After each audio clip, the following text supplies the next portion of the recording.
2020년 5월 25일 미국 현지 시간이죠. 미국 미네소타주 미니애폴리스 파우드 호른에서 흑인 남성 조지 플로이드가 위조 지폐를 사용하다 발각되어서 백인 경찰에 의해서 수갑을 찬 채 9분간 목이 눌려 숨져가면서 마지막으로 남긴 말이 있습니다. 그 말이 오늘 설교 제목이죠. 숨을 쉴 수 없다. 그 이야기입니다. 그리고 이 말은 현재 미국 모든 흑인들의 현실을 보여주는 구호가 되어 미국 전역을 뒤덮고 있습니다. 콜로라도주 덴버에서는 이 시민들이 9분 동안 바닥에 엎드려가지고 숨을 쉴 수 없다 이렇게 외치는 항의 시위가 벌어지기도 했습니다. 백인 경찰의 흑인 살해 때마다 거리로 나선 시민들은 흑인들의 목숨도 중요하다, 흑인들의 목숨도 중요하다고 외쳤지만 또다시 비극이 되풀이된 거예요. 그래서 분노는 극으로 치닫고 있습니다. 2012년에도 이런 사건이 있었어요. 2014년에도 이런 사건이 있었습니다. 해마다 매일매일 이런 사건들이 생기죠.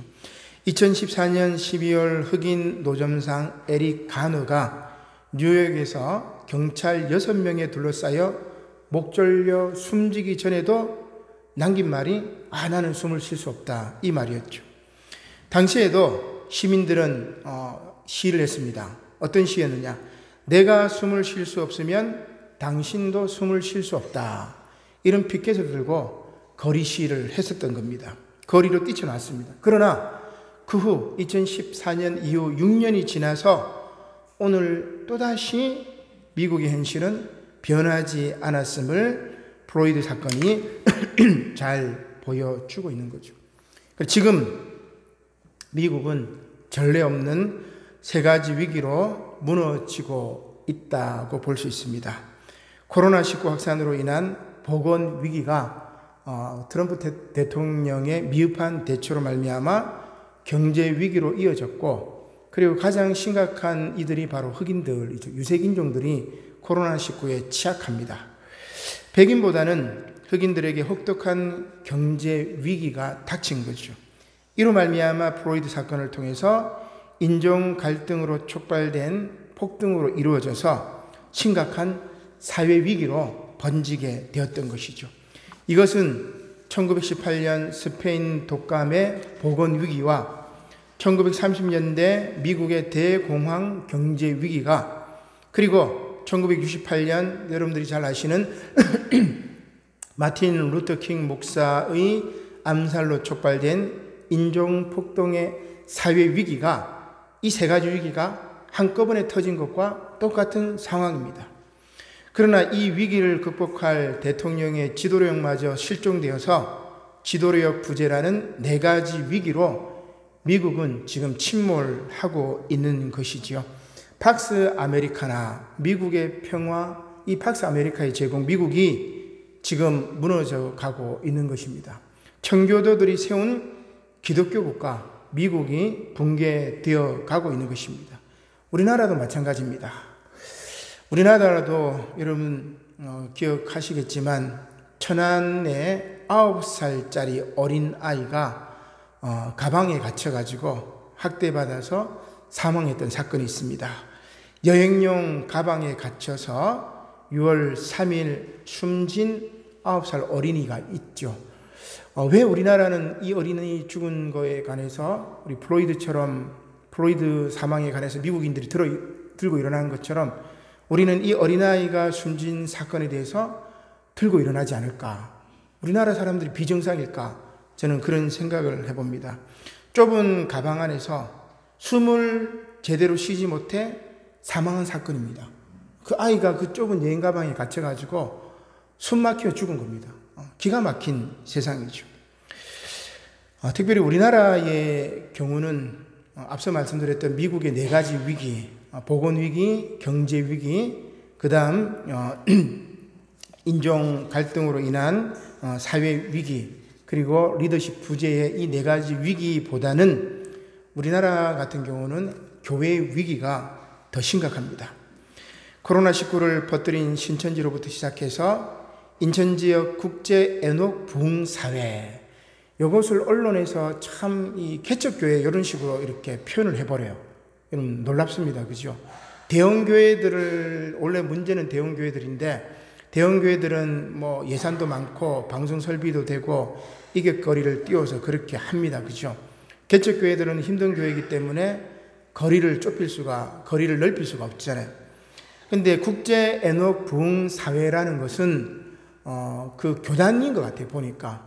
근데 그 교단의 부흥회 모임들을 작은 교회, 개척교회에서 한 것 같아요. 본질적으로 개척교회가 문제는 아닌데 언론에서는 개척교회, 작은 교회 이렇게 얘기를 하면서 타겟을 작은 교회, 개척교회로 설정을 한 거예요. 대형교회로 설정하지 않고.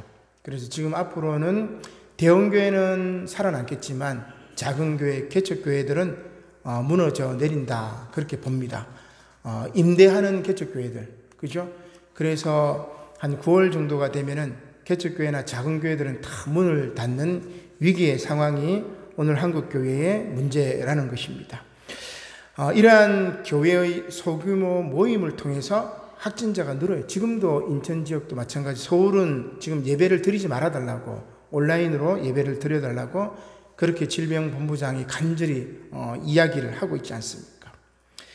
특히 국제 에녹 부흥사회는 매주 목요일 저녁 신유성회라는 이름으로 은사치유 집회를 했고, 모임 특성상 찬양과 기도가 열광적이며 집단 안수 등을 시행을 했습니다.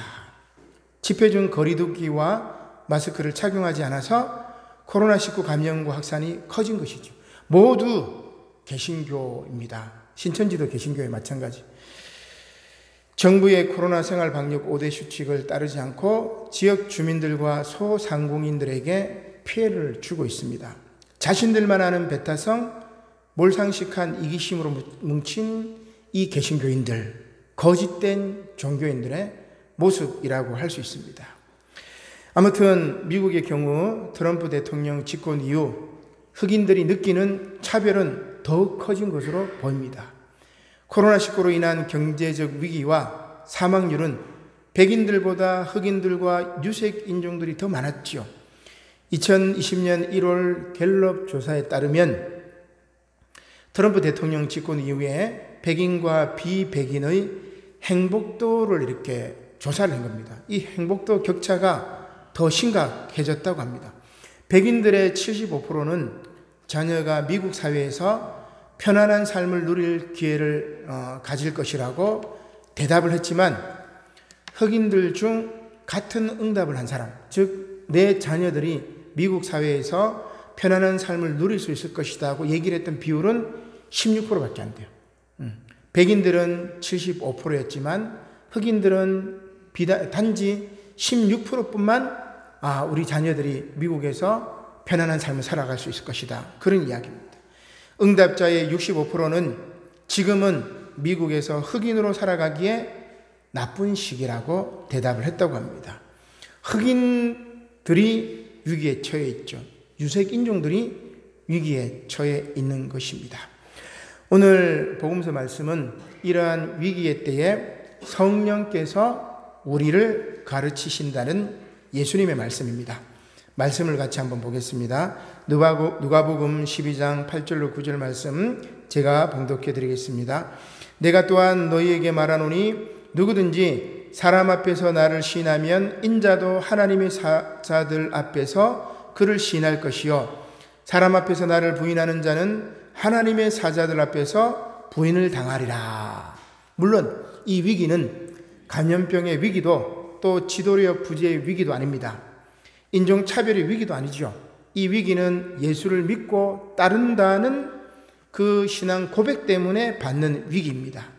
아무튼 이 위기의 때에 예수께서는 이렇게 말씀하십니다. 누구든지 말로 인자를 거역하면 사심을 받으려니와 성령을 모독하는 자는 사심을 받지 못하리라 고 말씀합니다. 이 말씀은 예수님의 신성이 인성에 가려져 있을 때는 사람들이 그것을 깨닫지 못했고 또 그렇기 때문에 사람들이 단순히 예수님을 한 인간으로 알고 예수님의 말씀을 거역했다면 사심을 얻을 것이에요. 예수님의 인성의 측면을 보고 부인했다면 그 죄는 사심을 받을 것이나, 그러나 성령에 의해서 예수님의 신성이 드러났음에도 불구하고 예수님의 말씀에 순종하지 않는다면 그것은 성령의 역사를 거역하는 것으로 성령을 모독하는 죄, 곧 용서받을 수 없는 죄가 된다는 그런 말씀입니다. 이제 지난주를 통해서 성령 강림절이 지났죠. 애프터 성령입니다. 비포 성령 때는 예수님의 인성을 가지고 우리가 잘못을 해도 죄사함을 받지만, 애프터 성령 이후의 시대에는 신성으로 변화되신 예수님에 대해서 부인하면 이것은 성령을 모독하는 것으로 사하심을 받지 못하리라, 그런 이야기입니다. 애프터 성령 시대에는 성령의 역사를 거스르면 용서받을 수 없다는 말입니다. 그러나 사람들은, 또 이 세상은 이러한 성령의 사람들을 핍박합니다. 계속해서 예수님의 말씀을 보겠습니다. 누가복음 12장 11절 말씀이죠. 사람들이 너희를 회당이나 위정자나 권세 있는 자 앞에 끌고 가거든 어떻게 무엇으로 대답하며 무엇으로 말할까 염려하지 말라. 마땅히 할 말을 성령이 곧 그때에 너희에게 가르치시리라 하시니라. 여기서 회당은 유대교 회당을 말합니다. 시나고그라고 유대교 회당을 말해요. 곧 유대교 지도자들에게 예수 믿는 사람들, 성령의 사람들이 끌려간다는 말입니다. 또 여기 본문에 나오는 위정자나 권세 있는 자는 로마의 권력을 뜻합니다. 예수 믿는 사람들은 이 로마의 권력자들에게도 끌려가죠. 가서 핍박을 받습니다. 예수님도 그죠. 사내들인 공에 끌려가셨죠. 나중에 로마의 본디오 빌라도 총독 앞에 끌려가셨잖아요. 예수님이 그렇게 당한 것처럼 예수님을 따르는 너희들도, 나를 따르는 너희들도 이렇게 유대교 회당이나 로마의 권세 있는 자 앞에 끌려갈 것이다. 그러나 그렇게 핍박받을 때 어떻게 해야 되느냐, 그 이야기를 지금 예수님께서 말씀해 주시는 것이죠. 로마서에 보면은 사도 바울도 이렇게 끌려가는 성도들에게 성령께서 도우실 것이라고 말하면서 이렇게 말합니다. 우리 한 장을 넘겨보시면 로마서 8장 26절이죠. 이와 같이 성령도 우리의 연약함을 도우시나니 우리는 마땅히 기도할 바를 알지 못하나 오직 성령이 말할 수 없는 탄식으로 우리를 위하여 친히 간구하시느니라. 마음을 살피시는 이가 성령의 생각을 아시나니 이는 성령이 하나님의 뜻대로 성도를 위하여 간구하심이니라. 그렇게 고백을 합니다.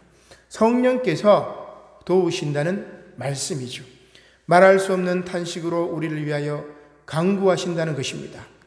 사실 성령 강림으로 말미암아 초대교회가 탄생했으니 교회의 시작에는 많은 핍박이 있었다고 볼 수 있습니다. 지금 미국에서 흑인들이 당하는 핍박과도 같고, 또 우리나라의 경우는 일제시대와 같고 군사 독재 지하 시대와도 같았습니다. 믿는 이들은 유대교 회당에서 신문을 받았고 또 예수님을 따른다는 이유로 핍박을 받았습니다. 물론 로마의 권력, 곧 세상 권력자들 앞에서도 고난을 받았습니다.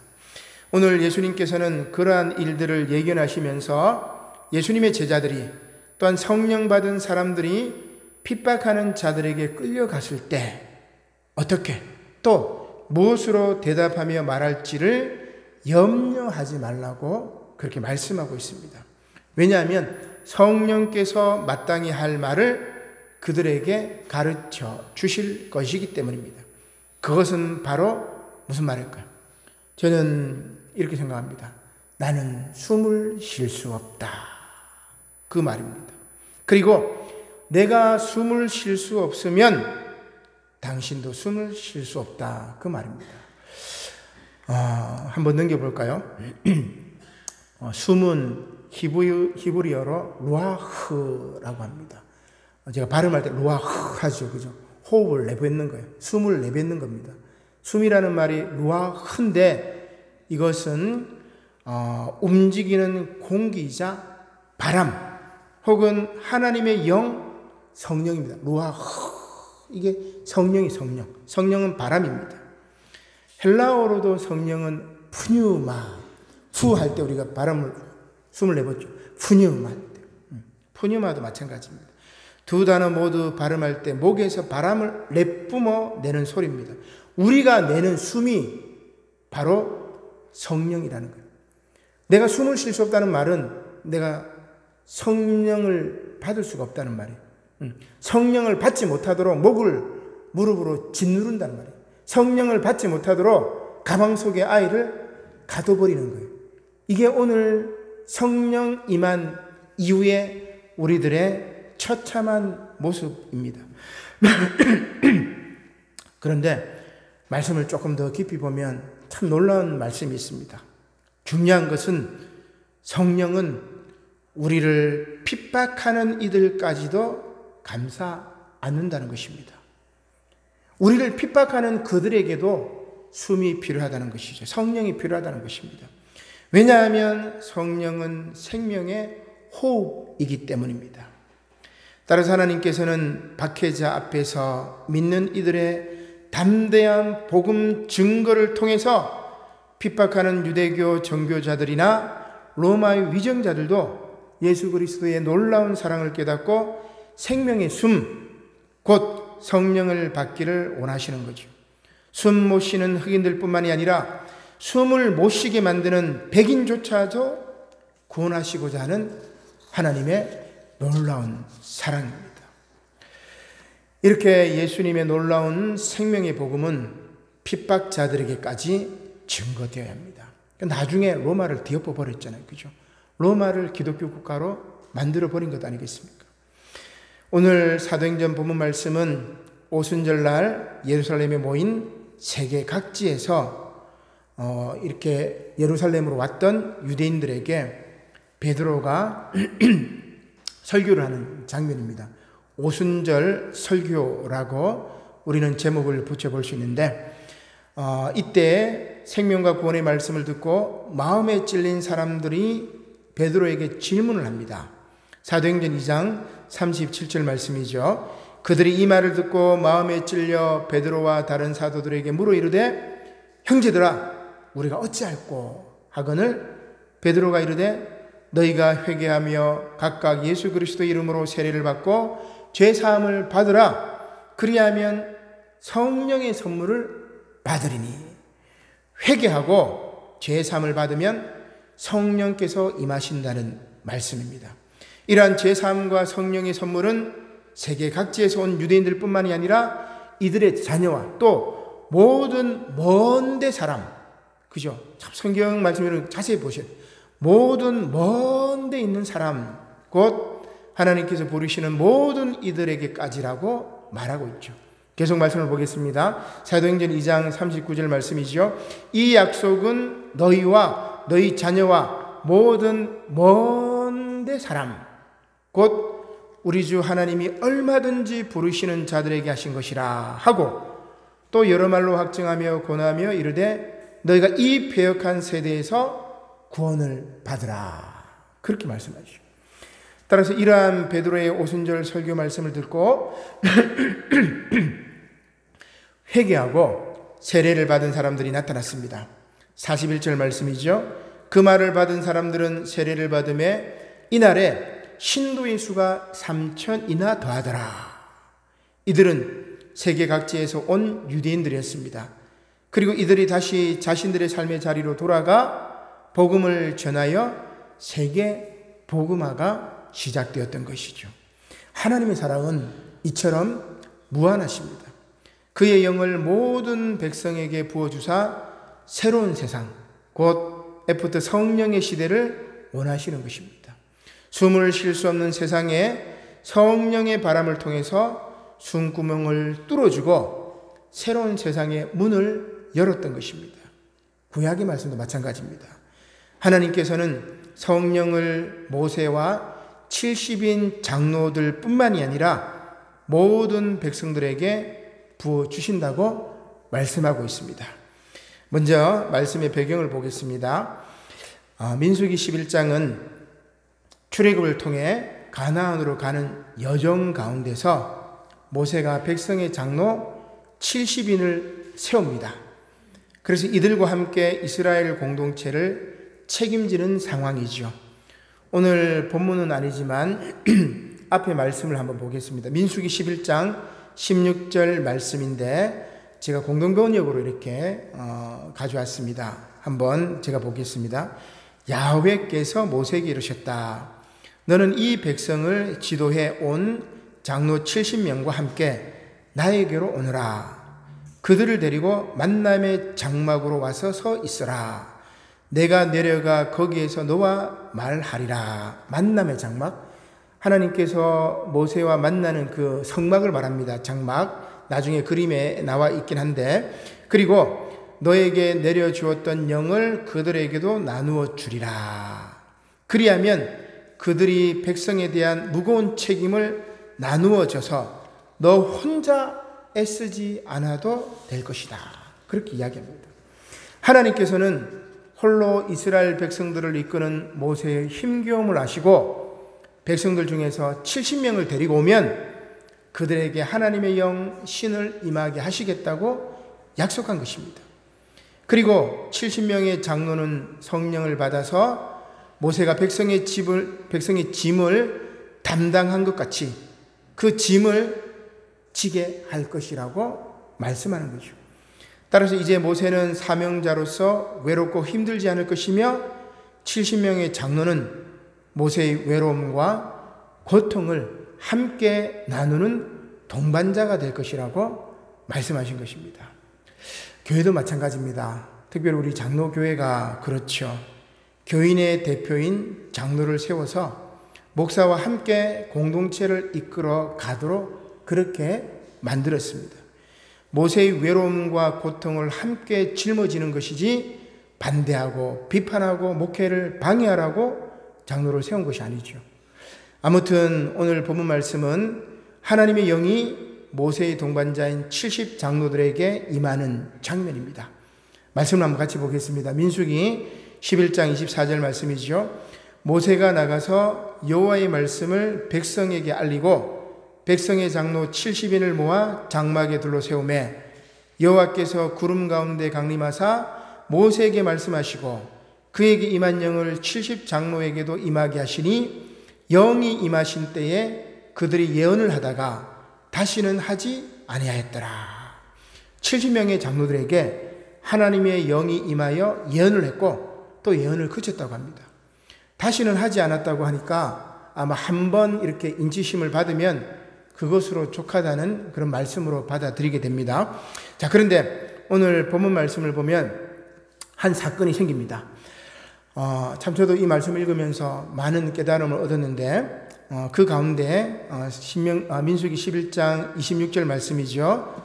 그 기명된 자 중 엘닷이라 하는 자와 메닷이라 하는 자 두 사람이 진영에 머물고 성막, 거룩한 막, 만남의 장막이라고 말씀드렸던 그 장막에 나가지 않았다. 진영에 머물고 장막에 들어가지 않았다는 그 이야기입니다. 그들에게도 영이 임하였으므로 진영에서 예언하게 되었다고 합니다. 한번 넘겨볼까요? 그림이 밑으로 넘겨봐야죠. 한 번 더. 자, 이 그림을 한번 먼저 보도록 하죠. 자, 여기 그림에 보면은 여러분 보기에 하늘색으로 이렇게 되어 있는 게 그 테두리 안에 있는 게 성막이에요. 성막. 성막이 가운데 오른쪽, 여러분들 보시기에 오른쪽 끄트머리에 장막이 있죠. 지성소와 성소가 그렇게 있고 성막들이고, 그죠? 요 모양으로 솔로몬의 성전을 만들었고 교회당을 이렇게 만들지 않습니까? 그러면 그 밖에 있는 텐트가 보이죠? 이게 이스라엘의 진입니다. 지파별로 4개 지파가 3개 지파씩 이렇게 성막을 중심으로 딱 배치를 해요. 이동할 때도 요 배치대로 딱 이동한단 말입니다. 그러면 안에 있는 것은 거룩한 막 성막이고 하나님이 여기서 모세를 만나고 68 장로들에게 임하였는데 진중에 있는 두 사람에게도 하나님의 영이 임했다는 말입니다. 이 그림을 보시면 여러분 이해가 되시겠죠?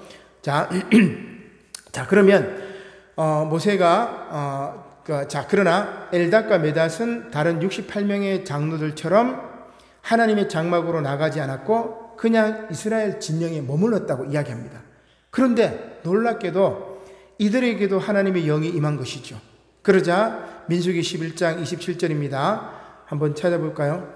한 소년이 달려와서 모세에게 전하여 이르되 엘닷과 메닷이 진중에서 예언하나이다 하며 택한 자 중 한 사람 곧 모세를 섬기는 눈의 아들 누굽니까? 여호수아 장군입니다. 여호수아가 말하여 이르되 내 주 모세여 그들을 말리소서 이런 이야기합니다.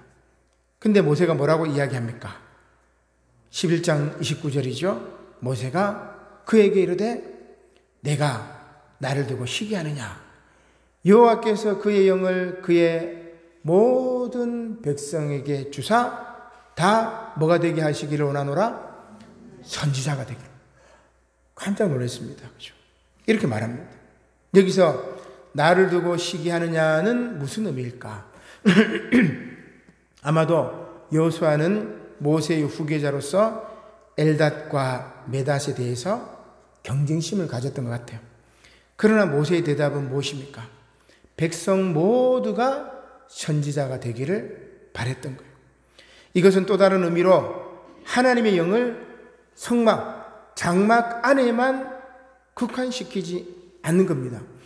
이스라엘 진중에서도 예언하는 것을 용납하죠. 여호수아는 거룩한 장막이 아니라 이스라엘의 진영에 있는 두 사람에게도 하나님의 영이 임한 것, 곧 하나님의 은혜가 임한 것을 인정하고 싶지 않았던 겁니다. 이것을 요즘 말로 하면 뭘까?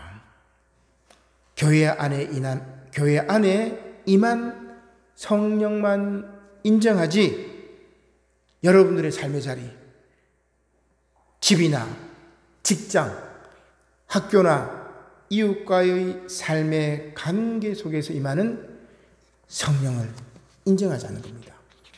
한국교회 문제가 바로 그거죠. 예배당 안에서만 임한 성령으로 방언하고 막 열광적이고 세상에 나가서는 욕도로 먹고 성령이 아니에요. 그거는 교회 안에서 임한 성령이 아니라 교회 밖에서 여러분들의 삶의 자리에서 임한 성령을 통해서 세상을 변화시키는 것이 진정한 성령 충만이에요. 그것을 한국교회 목회자들이 제대로 가르치지 않으니까 이단 사이비로 빠져버린 겁니다. 여호수아는 이 장막 밖에 있는 그들에게 임한 하나님의 특별한 은혜는 인정할 수 없다고 이야기합니다. 교회 밖에 구원이 없다라는 우리 교회사에 나오는 아주 유명한 표현인데 이러한 배타성은 바로 여호수아의 이기심에서 나온 것입니다. 이것은 다른 말로 백인들이 흑인들과 유색 인종을 차별하는 것과 같습니다. 피부색의 차이를 다름이 아니라 차별하는 것이죠. 사람은 성별도 다르고 성격도 다르고 성질도 다릅니다. 그런데 그러한 차이를 차별하는 것이 오늘 여호수아를 본받는 어리석은 우리들의 모습이죠. 신학자 샘킨이라는 사람이 십계명에 한 가지를 더 추가해서 11계명을 이렇게 말합니다. 그것은 다른 사람과 비교하지 말라. 이 말이에요. 아주 중요한 계명입니다.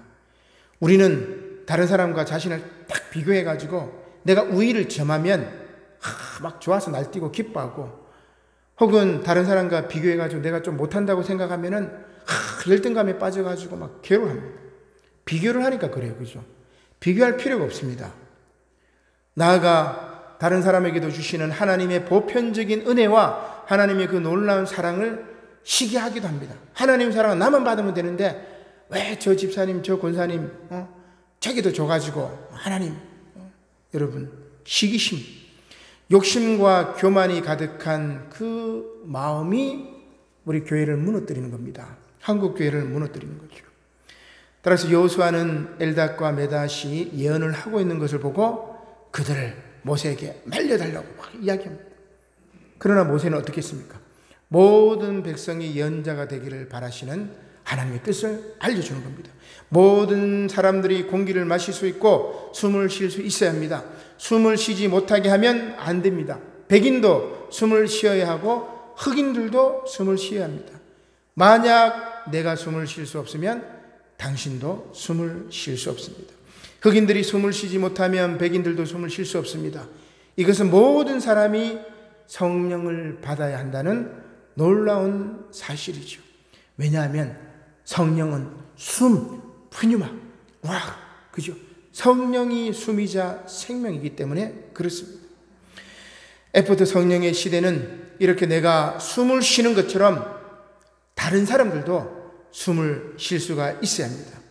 나의 생명이 중요한 만큼 다른 사람의 생명은 더 중요하다는 인식하에 에포드 성령 시대는 꽃을 피웁니다. 이렇게 새로운 세상이 열립니다. 사도행전은 그 새로운 세상을 오늘 본문 말씀에서 이렇게 보여줍니다. 사도행전 2장 42절이죠. 그들이 사도의 가르침을 받아 서로 교제하고 떡을 떼며 오로지 기도하기를 힘쓰니라. 사람마다 두려워하는데 사도들로 말미암아 기사와 표적이 많이 나타나니 믿는 사람이 다 함께 있어 모든 물건을 서로 통용하고 또 재산과 소유를 팔아 각 사람이 필요를 따라 나눠주며 날마다 마음을 같이하여 성전에 모이기를 힘쓰고 집에서 떡을 떼며 기쁨과 순전한 마음으로 음식을 먹고 하나님을 찬미하며 또 온 백성에게 칭송을 받으니 주께서 구원받는 사람을 날마다 더하게 하시니라. 어떻습니까? 사도들의 가르침 곧 말씀을 배우고 또 그리스도 예수 안에서 사랑의 교제를 하고 오로지 기도하기만 힘쓸 때 새로운 세상이 열리죠. 기사와 표적이 나타납니다. 따라서 세상 사람들이 두려워서 떠는 거죠. 중요한 것은 이들의 공동체 문화입니다. 서로 물건을 통용합니다. 능력에 따라 벌고 필요에 따라 쓰는 완전한 원시 공산 사회를 이루는 것이죠. 초대교회 교인들은 마음을 같이하여 늘 성전에 모이기를 힘씁니다. 하나님께서 주신 일용할 양식을 순전한 마음으로 감사하며 먹고 하나님을 찬양했습니다. 물론 이제 코로나19 감염병 시대에 모이고 먹고 찬양하며 함께하는 것은 조심해야 됩니다. 아무튼 이러한 초대 공동체의 모습이 온 백성들에게 좋게 보인 겁니다. 따라서 이러한 교회에 사람들이 몰려와요. 오지 마라 하고 해도 교회 공동체의 모습이 너무나 아름답기 때문에 그 구성원의 한 사람이 되기 위해서 교회로 몰려옵니다. 여러분, 그게 전도예요. 우리가 아름다운 사랑의 관계를 회복하고 서로 존중하고 매너 있는 태도, 예의 있는 말을 통해서 서로를 존중하고 인정하고 사랑으로 하나가 될 때 세상 사람들이 우리 공동체 속에 막 들어오려고 하는 거예요. 이게 초대교회의 모습이었어요. 전도는 여러분 별거 없습니다. 여러분들 서로 사랑하고 아껴주고 배려하고 이해하고 공감하고 그거예요. 그죠? 그게 신앙의 기본입니다. 그 신앙의 기본이죠. 초대교회가 그렇게 지내왔던 것입니다. 하나님께서 구원받는 사람들을 날마다 더하게 하신 겁니다. 하나님께서 교회를 통해 마음껏 숨을 쉴 수 있도록 만드신 것입니다. 사랑하는 성도 여러분, 지금 숨을 쉴 수 없다고 외치는 이들이 얼마나 많습니까? 보건 위기로 또 경제 위기로 마침내 사회 위기로 우리 사회는 많이 힘듭니다. 숨을 제대로 쉬지 못하는 사람들이 많이 있습니다. 따라서 한국 사회가 교회의 위기가 아니라 교회가 위기의 한국 사회의 대안이 되는 공동체로 바뀌어야 돼요. 대안이 되는 공동체로 바뀌어야 됩니다. 지금은 걱정이죠. 많은 개신교회들이 더 이상 한국 사회의 대안이 아니라 한국 사회의 문제거리 골칫덩어리로 전락해버렸습니다. 다시금 종교개혁이 일어나야 돼요. 다시금 말씀의 기초에서 새로운 세상을 만들어 가야 할 것입니다. 그것은 바로 오늘 사도행전에 나오는 초대교회의 모습을 회복할 때 가능할 것입니다. 우리 남부산 영호교회가 또 우리 한국교회가 그러한 교회가 되기를 주님의 이름으로 간절히 축원합니다. 아멘. 고마우신 하나님 감사를 드립니다. 숨을 쉴 수 없다 외치는 많은 사람들에게 숨을 쉴 수 있도록 성령께서 함께하여 주시옵소서. 감사를 드리며 예수님의 이름으로 기도드립니다. 아멘. 찬송가 620장